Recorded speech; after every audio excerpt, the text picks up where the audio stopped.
প্রিয় একাদশ ও দ্বাদশ শ্রেণীর শিক্ষার্থী ভাই ও বোনেরা, নমস্কার, আদাব। আশা করি সবাই ভালো আছেন এবং সুস্থ আছেন। তো আজকে আমাদের যেহেতু সংখ্যা পদ্ধতি ক্লাস চলতেছে, আমরা বলেছিলাম 4 থেকে 5টা সংখ্যা পদ্ধতি ক্লাস যদি আপনি করেন, সংখ্যা পদ্ধতি মানে যেটা হচ্ছে বাইনারি আর কি, বাইনারি থেকে দশমিক বা দশমিক থেকে বাইনারি আপনি করতে পারবেন। তো আজকের ক্লাসটা হচ্ছে কি, দশমিক থেকে আমরা বাইনারি করব, দশমিক থেকে বাইনারি করব। দশমিক থেকে বাইনারি করার ক্ষেত্রে একটা নিয়ম আছে। দশমিক থেকে বাইনারি করার ক্ষেত্রে একটা নিয়ম কি, আমরা পূর্ণ সংখ্যার ক্ষেত্রে করব ভাগ, এবং ভগ্নাংশ সংখ্যার ক্ষেত্রে করব গুণ। মানে পূর্ণ সংখ্যার ক্ষেত্রে আমরা বেস দিয়ে করব ভাগ, আর ভগ্নাংশ সংখ্যার ক্ষেত্রে আমরা করব কি, গুণ। তো আপনারা হয়তো যারা আর্টসের তারা তো অঙ্ক এখন করেন না।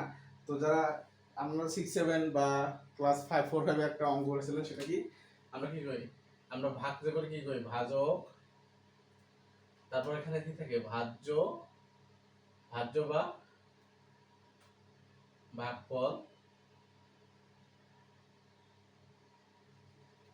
আর এইদিকে দেখা হচ্ছে কি, ভাগ শেষ। ভাজ্য, ভাগফল বা ভাগ শেষ। তো আমরা এই সূত্র ধরেই আমরা এই দশমিক থেকে বাইনারি সংখ্যা রূপান্তর করব। তো এখানেও আমাদের পূর্ণ সংখ্যা এবং ভগ্নাংশ সংখ্যার ক্ষেত্রে পার্থক্য আছে। তো সেই ক্ষেত্রে আমরা কি লিখবো, পূর্ণ সংখ্যা। প্রথমে আমরা কি লিখবো, পূর্ণ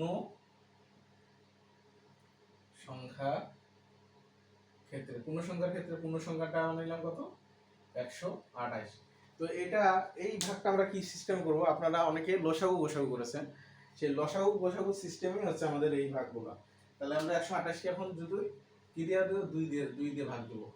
2 দিয়ে ভাগ দিলে কি হবো, তাহলে দেখেন 120, তাহলে 60 দুগুণী 120 আর 4 দুগুণী 8, তাহলে কত হচ্ছে 64। 64 দুগুণী হচ্ছে 128। এখন এখানে দেখেন, এখানে কি আপনার হাতে কোনো আছে, মানে যদি আমাদের এখানে 63 থাকতো, তাহলে আমাদের কি, মনে করেন যে আমাদের এখানে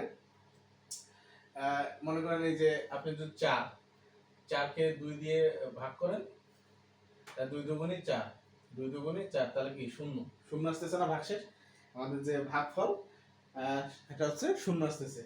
তাহলে যদি আমি এখানে 5 দেই, এখানে যদি আমি 5 দিই, তাহলে কত আসতেছে, এখানে 4, এখানে 2, তাহলে এখানে কত থাকছে 1। তাহলে আমাদের ভাগশেষ মানে ভাগশেষ বা ভাগফল থাকতেছে কত, 1। আমাদের ভাগফল থাকতেছে 1। তো এই ক্ষেত্রে মানে যেহেতু আমাদের এখানে 64, তাহলে আমাদের এখানে কত আছে, শূন্য। তাহলে আমরা এখানে কি ধরবো, শূন্য। তারপর এখন আমরা দেখেন 64কে 2 দিয়ে ভাগ করলে কত হয়, 32। আচ্ছা, 32 দিলে আমাদের কি এখানে কোনো মানে ভাগফল থাকে, থাকে না, কি থাকে, শূন্য থাকে। শূন্য দিলাম, মানে পূর্ণ সংখ্যার ক্ষেত্রে আমাদের এই যে ভাজ্যটা যতক্ষণ পর্যন্ত শূন্য নয় ততক্ষণ পর্যন্ত আমাদের ভাগ দিতে হবে।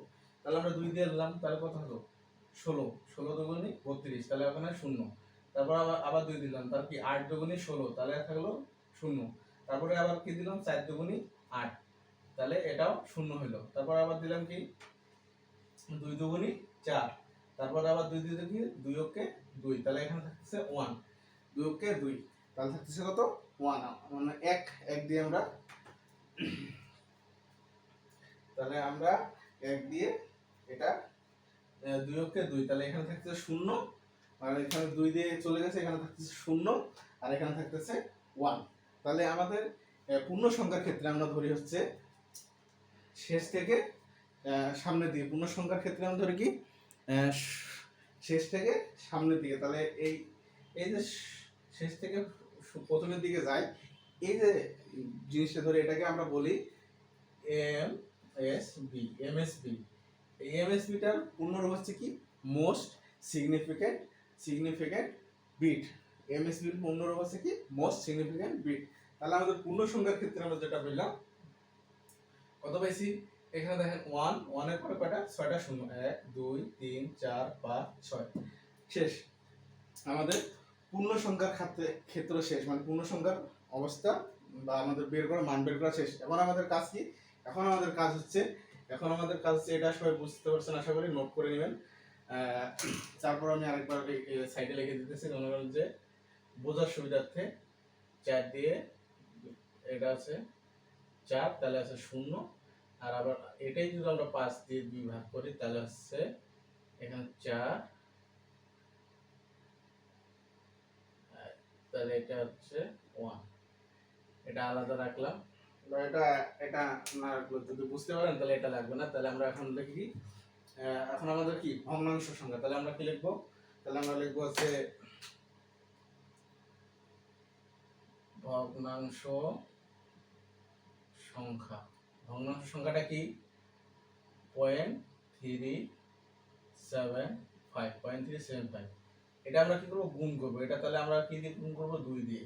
কারণ এটা যদি 2 দিয়ে গুণ করেন, 2 দিয়ে গুণ করলে কত আসে, 2 দিয়ে গুণ করলে আসে এটা তো 0 পয়েন্ট, তাহলে শূন্যটা আমরা সামনে নিলাম আর 0.750টা আমরা 0.750 আছে, তাহলে আমরা 750টা পরে নিলাম। আবার 2 দিয়ে গুণ করেন, এটা যদি 2 দিয়ে গুণ করেন তাহলে আসে কত, 2 দিয়ে গুণ করে আসলে আসে হচ্ছে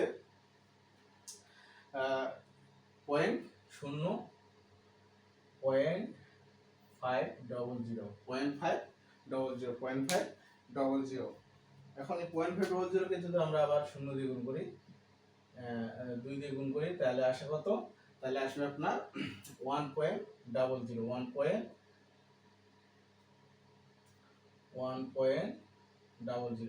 কারণ গুণ করলে কি এটা ডাবল হলে 1 হয়ে যাচ্ছে। তো এখন এখানে দেখেন, এখানে আমাদের ক্ষেত্রে ভগ্নাংশ সংখ্যার ক্ষেত্রে আমরা কি করব, আমরা প্রথম থেকে শেষের দিকে আসবো, প্রথম থেকে শেষের দিকে আসবো। এটার ক্ষেত্রে বলা হয় LSB, এটা হচ্ছে লাস্ট সিগনিফিকেন্ট বিট, এটা হচ্ছে লাস্ট সিগনিফিকেন্ট বিট। তাহলে আমরা শেষ থেকে যদি শুরু করি, তাহলে দশমিকের পরে হচ্ছে আমাদের কি থাকতেছে 2টা 0 1, এটা হচ্ছে আমাদের বাইনারি, মানে আমাদের এই সংখ্যাটার বাইনারি হচ্ছে আমাদের এটা, এই সংখ্যার বাইনারিটা হচ্ছে এটা। তাহলে আমরা এটা কি লিখবো,